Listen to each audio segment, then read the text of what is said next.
Demonstrasi mahasiswa yang tergabung dalam Aliansi Pemuda Sulawesi Selatan di Kota Makassar berujung ricuh di tengah unjuk rasa menolak uji materi Undang-Undang Nomor 7 Tahun 2017 tentang pemilihan umum terkait batas usia Capres-Cawapres oleh Mahkamah Konstitusi atau MK. Unjuk rasa tersebut digelar oleh ratusan mahasiswa asal berbagai universitas di Kota Makassar, di Jalan Andi Pangeran Peterani, Kota Makassar, di bawah jembatan layang flyover pada Senin sore.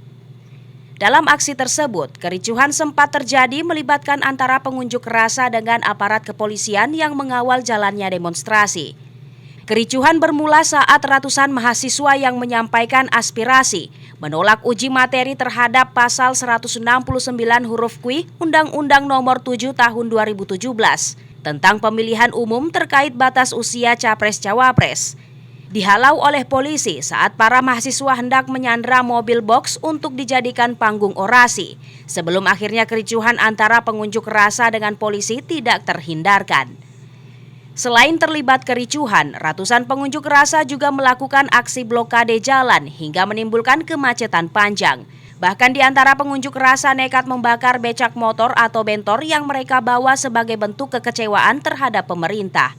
Alasan kami menolak karena usulan mengenai perubahan tersebut sangat terburu-buru, tidak melalui kajian secara ilmiah.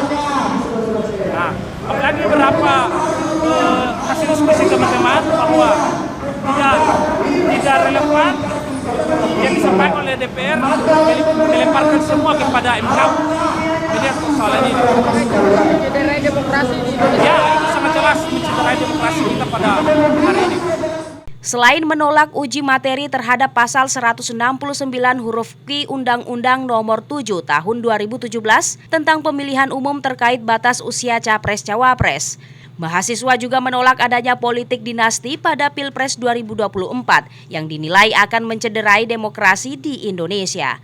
Ilham Syam, Fajar TV dan Fajar Radio melaporkan. Lakukan sebagaimana warga Sulawesi Selatan menolak keras dengan apa yang kemudian menjadi putusan Mahkamah Konstitusi hari ini. Terima kasih telah menonton. Jangan lupa subscribe, like, comment, and share. Saksikan terus informasi terbaru dengan menekan tombol lonceng hanya di channel Fajar TV.